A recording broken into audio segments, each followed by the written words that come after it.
Hello friends, कैसे हो आप लोग। आ गया आपका भाई फिर से एक नई वीडियो लेके। और इस वीडियो के अकॉर्डिंग मैं बताना चाहूँगा कि भारत के नागरिकों के मौलिक अधिकार के बारे में, कि हमारा मौलिक अधिकार है क्या, और मौलिक अधिकार के बारे में सभी को पता होना चाहिए कि उनकी राइट्स क्या है। तो भारत का जो मौलिक अधिकार है ये हमारे संयुक्त राज्य अमेरिका के संविधान से लिया गया है। और हमारे संविधान में जो इसका वर्णन किया गया है वो भाग 3 में अनुच्छेद 12 से लेके 35 तक किया गया है। और हमारे जो मूल संविधान में 7 मौलिक अधिकार थे, बट अब संपत्ति के अधिकार नहीं रहा। 44 में संशोधन 1979 के अकॉर्डिंग संपत्ति के अधिकार को मौलिक अधिकार की सूची से हटाकर संविधान के अनुच्छेद 300A के अकॉर्डिंग कानूनी अधिकार के रूप में रख दिया गया है।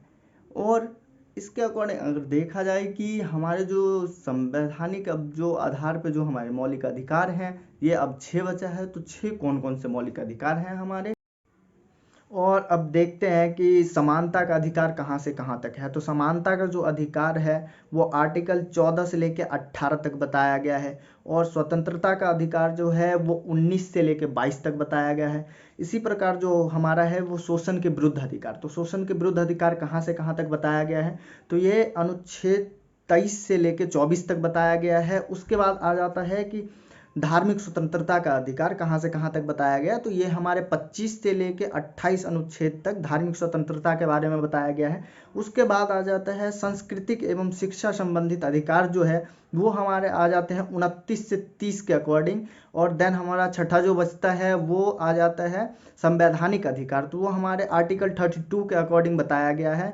और फिर आ जाते हैं हम कि समानता का अधिकार जो है वो 14 से 18 तक तो बताया गया है, लेकिन 14 से लेकर 18 तक को लेके अगर डिफाइन करें तो 14, 15, 16, 17 देन 18 में क्या बताया गया है। तो इस चीज़ के बारे में डीपली हम बात करेंगे।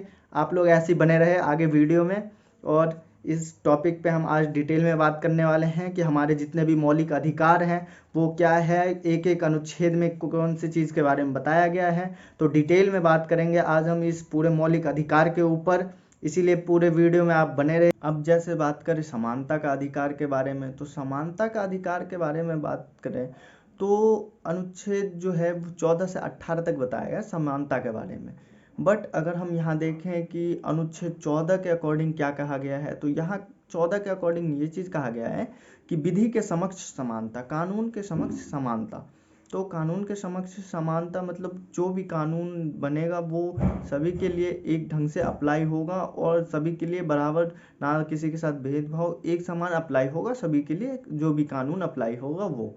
देन उसके बाद अनुच्छेद 15 की बात किया जाए तो अनुच्छेद 15 में कहा गया है कि धर्म, नस्ल, जाति और जन्म स्थान के नाम पे किसी के साथ भेदभाव नहीं किया जाएगा। वादा कर रहा है इसमें कि अनुच्छेद 15 के अकॉर्डिंग वादा किया जा रहा है कि धर्म, नस्ल या जाति के आधार पर या जन्म स्थान के आधार पर किसी के साथ भेदभाव नहीं किया जाएगा। देन उसके बाद हम आ जाते हैं कि अनुच्छेद 16 में क्या बताया गया है। तो अनुच्छेद 16 में बताया गया है कि पब्लिक प्लानिंग के बारे में, लोक नियोजन के बारे में बताया गया है इसमें। तो पब्लिक प्लानिंग में यही है कि इसमें भी किसी भी के साथ भेदभाव नहीं किया जाना चाहिए। कोई भी सीट्स जैसे हैं चुनाव को लेके या किसी भी चीज़ को लेके, तो इस चीज़ में किसी के साथ भेदभाव नहीं किया जाना चाहिए, चाहे वो SC, ST, OBC क्यों ना हो, सभी के लिए एक समान सीट होनी चाहिए। देन इस बात करें अनुच्छेद 17 की, तो अनुच्छेद 17 में जो है वो दंड अपराध घोषित किया गया है। और इसके अंतर्गत यही है कि दंडित करने की कुछ भी ऐसी प्रक्रिया है तो उसके बारे में इसमें डिफाइन किया गया है, दंड अपराध के बारे में बताया गया है इसके अकॉर्डिंग। और देन इसके बाद हम अनुच्छेद 18 की बात करें तो इसमें है कि उपाधि का अंत। उपाधि का अंत मतलब सेना या कानून के विधि के अकॉर्डिंग कहीं पे सम्मानित किया जा रहा है तो वो किया जा सकता है, बल्कि दूसरी कोई नहीं कर सकते हैं। अगर भारत के नागरिक कहीं बाहर देश, अन्य देश में जाके अगर कोई उपाधि प्राप्त कर सकते हैं, राष्ट्रपति के आज्ञा के बिना नहीं कर सकते। अब बात करते हैं सेकंड, स्वतंत्रता का अधिकार। स्वतंत्रता का अधिकार 19 से 22 में बताया गया है। और अनुच्छेद 19 जो है हमारे मूल संविधान के 7 तरह के स्वतंत्रता बताते हैं, जिसमें अब एक हमारा नहीं रहा, संपत्ति का अधिकार का जिक्र नहीं किया गया है। और इसमें जो है वो 6 या 7 तरह से इस तरह किया गया है, जैसे 19A से लेके 19G तक किया गया है। तो इसमें जो बताया गया है, जैसे 19A में बताया गया है कि बोलने का अधिकार, बोलने का अधिकार हमारा 19A के अकॉर्डिंग है। 19B के अकॉर्डिंग देखा जाए तो 19B के अकॉर्डिंग है कि शांतिपूर्वक कहीं पे बैठ के सभा सम्मेलन कर सकते हैं। और 19C के अंतर्गत जो है हमारे ग्रुप बनाने की, कोई भी संघ बनाने की इजाज़त देते हैं, वो 19C के अकॉर्डिंग बताया गया है।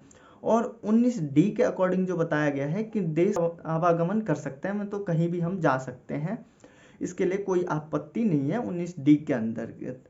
और 19E के अंतर्गत दिया जाए तो हमारे 19E के अकॉर्डिंग बताया गया है कि देश के किसी भी कोने में हम निवास कर सकते हैं। वहाँ की 2 जगह ऐसा है जहाँ नहीं कर सकते हैं, जैसे जम्मू और कश्मीर, वहाँ अपवाद में रखा गया उसे।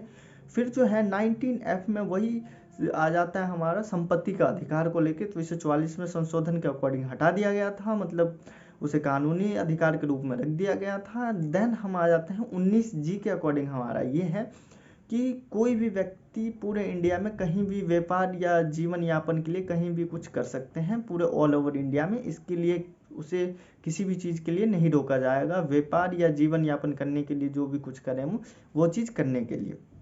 बाकी 19 के अकॉर्डिंग ही हमें प्रेस की स्वतंत्रता हमें 19A के अंदर ही मिल। स्वतंत्रता के अधिकार में एक अनुच्छेद और दे रखा है, अनुच्छेद 2D करके दे रखा है। इसमें अपराधों के लेके बात की गई है कि इस चीज़ में 3 प्रकार की स्वतंत्रता मिली हुई है, जैसे कि एक अपराध के लिए एक ही दंड दिया जा सकता है, और दूसरे आधार पे कि अपराध किया हुआ व्यक्ति जो जिस समय किया है उसी समय के कानून के अकॉर्डिंग उसे सज़ा दिया जाएगा, ना कि बाद और पहले वाले कानून के अकॉर्डिंग सज़ा दिया जाएगा।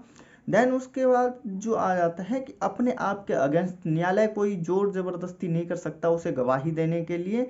और इस तरह के जो 2D अनुच्छेद में बताया गया है हमारे, यही कानून के बारे में बताया गया है कि 3 तरह से मैं अपराध के बारे में बात करें। शोषण के विरुद्ध अधिकार, ये 23 से 24 तक बताया गया है। तो अनुच्छेद 23 में क्या बताया गया है कि किसी भी व्यक्ति को बाध्य करके या जोर ज़बरदस्ती करके खरीद बिक्री या बेगारी नहीं करवा सकते, उसके इस चीज़ के लिए दंड का प्रावधान किया गया है।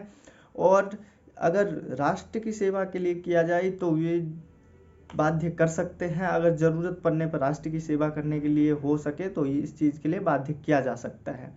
इसी प्रकार जो है अनुच्छेद 24 के अकॉर्डिंग क्या कहा गया है कि 14 वर्ष से कम आयु वाले बच्चे को कोई जोखिम भरा काम नहीं करवा सकते हैं, इस चीज़ के लिए भी दंड का प्रावधान किया गया है, ये अनुच्छेद 24 के अकॉर्डिंग। अगर बात करें धार्मिक स्वतंत्रता को तो ये हमारा है 25 से लेकर 28 तक अनुच्छेद में हमारा धार्मिक स्वतंत्रता को लेकर बताया गया है। तो हम बात करें बेसिकली अनुच्छेद 25 की, तो इसमें बताया गया है कि कोई भी व्यक्ति अपने मनपसंद धर्म में जा सकता है और उसका प्रचार प्रसार कर सकता है।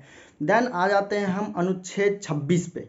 तो अनुच्छेद 26 में ये चीज़ बताया गया है कि कोई भी व्यक्ति अपने धर्म को लेके उसका संस्था बनाना चाहता है तो वो संस्था का स्थापना कर सकता है, और ऑनरशिप और प्रशासन का अधिकार होता है। ये हमारे अनुच्छेद 26 के अकॉर्डिंग बताया गया है कि धार्मिक स्वतंत्रता में क्या क्या डिफाइन किया गया है कि ऑनरशिप, और इस चीज़ के लिए हम उस चीज़ के। अनुच्छेद 27 के अकॉर्डिंग ये बताया गया है कि किसी भी व्यक्ति को कर देने के लिए, टैक्स देने के लिए बाधित नहीं किया जा सकता है, जो धर्म के लिए खर्च करने के लिए पहले से निश्चित की गई है।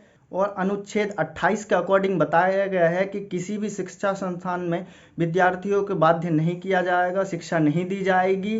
देन अगर कोई भी विद्यार्थी को अगर शिक्षा संस्थान में कोई भी धार्मिक अनुष्ठान में भाग लेने के लिए बाध्य किया जा रहा है तो वो चीज़ नहीं कर सकता। ये हमारे अनुच्छेद 28 में बताया गया है धार्मिक स्वतंत्रता। अब बात करें हम तो सांस्कृतिक एवं शिक्षा संबंधित अधिकार को लेके, तो ये हमारे अनुच्छेद 29 से 30 तक में बताया गया है। और इसमें यह बताया गया है कि किसी भी अल्पसंख्यक वर्ग अपने भाषा या संस्कृति को सुरक्षित करना चाहता है तो वो कर सकता है, उस चीज़ के लिए उनको कोई आपत्ति नहीं होगी। ये अनुच्छेद 29 के अकॉर्डिंग बताया गया है। और अगर कोई भी अल्पसंख्यक वर्ग है वो अपने भाषा, लिपि या अपने सांस्कृतिक के अकॉर्डिंग देखा जाए तो वो उन्हें कोई भी अपना शिक्षा संस्थान में, सरकारी शिक्षा संस्थान में प्रवेश करने से नहीं रोक। अब अगर लास्ट बात करें संवैधानिक उपचार के अधिकार के बारे में, तो ये हमारे आर्टिकल 32 के अंदर बताया गया है। और इसमें संवैधानिक अधिकार के उपचार को डॉक्टर भीमराव अंबेडकर जी संविधान के आत्मा कहा है। अब बात करें आर्टिकल 32 अनुच्छेद